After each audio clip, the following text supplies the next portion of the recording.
Good morning, Antipolo. So, nandito na naman tayo. DIY muna. Yan o, DIY. Alam nyo kung ano yung mga nakadikit dyan. May dent yan dyan. Kumbaga sa naka, naka-atras o nasagi. May dent. Ngayon, ang gagawin ko, hihilahin ko, ibabalik ko. Hindi na kailangan magpintura. Ibabalik ko lang yung dent. Pwede rin naman yan, dudukutin doon sa loob, pero magtatanggal ka nito, oh. Ito, yan, tatanggalin mo buong ito. Matrabaho to kung tatanggalin itong buong panel na ito kasi dudukutin doon eh. Kung pwede naman dito sa kung makukuha siya dito, ay hindi na magtatanggal doon. Ito lang ang paraan ko na mga ginagawa ko rin ito dati. Pagka may mga dent yung sasakyan, kung pagka naanuhan, lalo pagka nagbubukas yung kabilang pinto, nakaparking ka, tapos nagkabilang pinto medyo nagbukas ng nabigla, tatama sa tagiliran mo, kaya nagkakaroon ng dent. Ito yung mga pang-repair ko. Ayan yung gamit ko. Ayan. Rubbing alcohol. Ito alcohol. Yan. Tapos ayan yung puller ko. Puller ay yung dalawa na yan. Dalawang klase. Meron pa ako dun isa doon. Yung pangmalakasan talaga. Pag malaking dent, yun ang ginagamit ko. So ito yung gamit ko ngayon. Ibabalik ko yung na tupi. Ayan, kung makikita nyo, ayan o, nakikita. Pagka sa side mo titingnan, makikita mo yan. Ayan o, yan. Dent yan. Ayan. So, thank you mga kaibigan. DIY muna tayo sa dent removal without painting, repainting, without repainting, dent removal. So, thank you mga kaibigan. So, ganyan ang mangyayari niyan. Ganyan ang setup niyan. Pagka hihilahin mo na, bubumbahin mo lang ito, ipap up mo lang ito, mahihila na yung lumubog doon na ganun lang ang niyan. Tapos ang paggamit pala nito, ito yung glue gun. Halimbawa ganito. Depende sa laki ng dent. Kung malaki, di malaking ganito rin yung gagamitin mo kasi may mga sizes naman yan. Mayroong oval, mayroong bilog. Yan. Tapos yan ang puller niya. Ito naman, bilog lang ito. Ngayon, pagka nasubrahan sa hila, meron naman ako dito ng pampalubog. Ito mga gawa ko lang sa barko ito. Ayan o. Yan. DIY din ito. Ginawa ko sa barko nung ako'y active pa. Nung araw pa ito. Ginawa ko ito. Pagkatapos, pagka nasubrahan, ilulubog mo konti. Ganun ang gagawin mo, ilulubog mo konti. Depende sa sumubra, kung patulis, kung paublong. Kasi sari-sari yan. Kung flat na, kung flat, yan. Puro gawa sa, yan, sa barko, yung araw. Tapos ang pinakamatulis, kung tulis na tulis talaga, yung mga tama ng bato, ayan ang pagka ibabalik mo ulit. So yun lang. So titirahin ko na ito ngayon ha. Ayan o. Pakita ko sa inyo. Bubumbahin ko na. Yan. Oh, ayan, nakikita nyo, kunti na lang oh. Yan.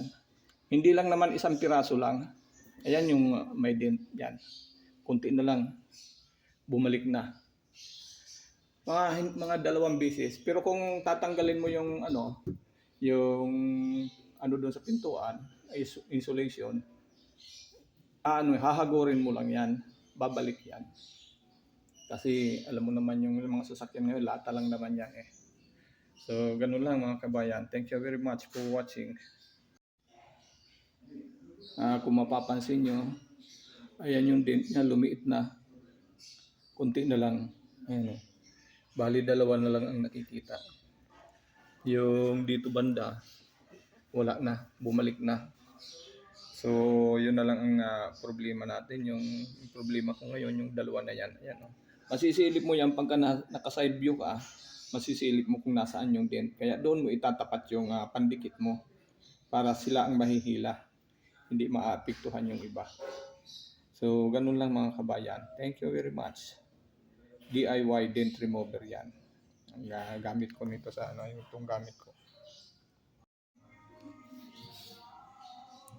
Ayan na, yung panghuli na yan. Kung nakikita nyo, ready for pop-up na yan.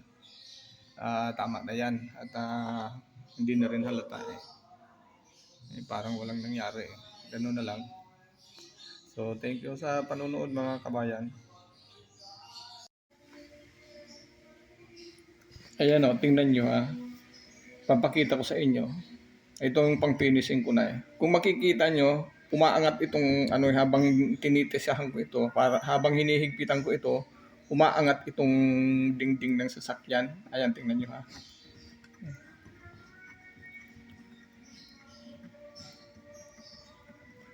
Yan.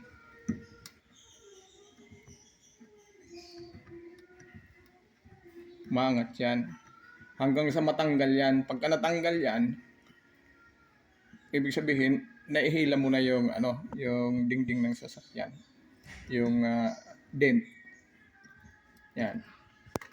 Yan o. Sige lang higpit yan. Hanggang sa matanggal. Kung minsan naman, pagka hindi na ano, pagka okay na sa iyo yung ano, yung pagkakadent, pwede mo nang anuhan yan, isprihan ng alcohol. Ito, alcohol lang yung 70% isopropyl alcohol. Yun lang. Pwede mo nang isprihan yan kung saan ang matatanggal yan. Yan ang weakness ng ano to, itong glue gun. Alcohol lang ang katayan. Ayan o, kita mo na. Tanggal na. Ganon din itong isa. Ayan o. Umaangkat din yan. Napakadali. Kung may alam nyo, saglit lang ang mga ano. Napakadali. Hindi ka na magbabayad sa gagawa. Kasi kung hindi, bakbakin nila ang pinturahan pa. Ay hindi naman kailangan pinturahan. Hindi naman kailangan. O ang gagawin nila dyan, yung may lubog, lalagyan ng masilya, pagkatapos pinturahan. Ay hindi maganda yung ganun. Yan. Kusang natatanggal yan. Ayan na. Wala na. Diba? So, thank you sa panunood mga kaibigan. Okay na yan. Please like and subscribe. Follow na rin. Kung naibigan nyo yung ano, sana may naitulong ako kundi sa paggagawa ng ano, mga dimple-dimple ng sasakyan na hindi mo na kailangan ipinturahan o kaya masilya. Ayan na yan. Ayan o, pagka nandyan pa yung dent, makikita mo yan dito sa side. Sa side mo lang makikita yan o kaya lalagyan mo ng ilaw kung saan yung ano, may dent. Lalagyan mo ng ilaw, makikita mo yan. Ay sa ngayon wala na eh. Oh. So okay na yan, wala nang problema dyan. Bayad na, si Mrs. Sisingilin ko na si Mrs. sa bayad dito.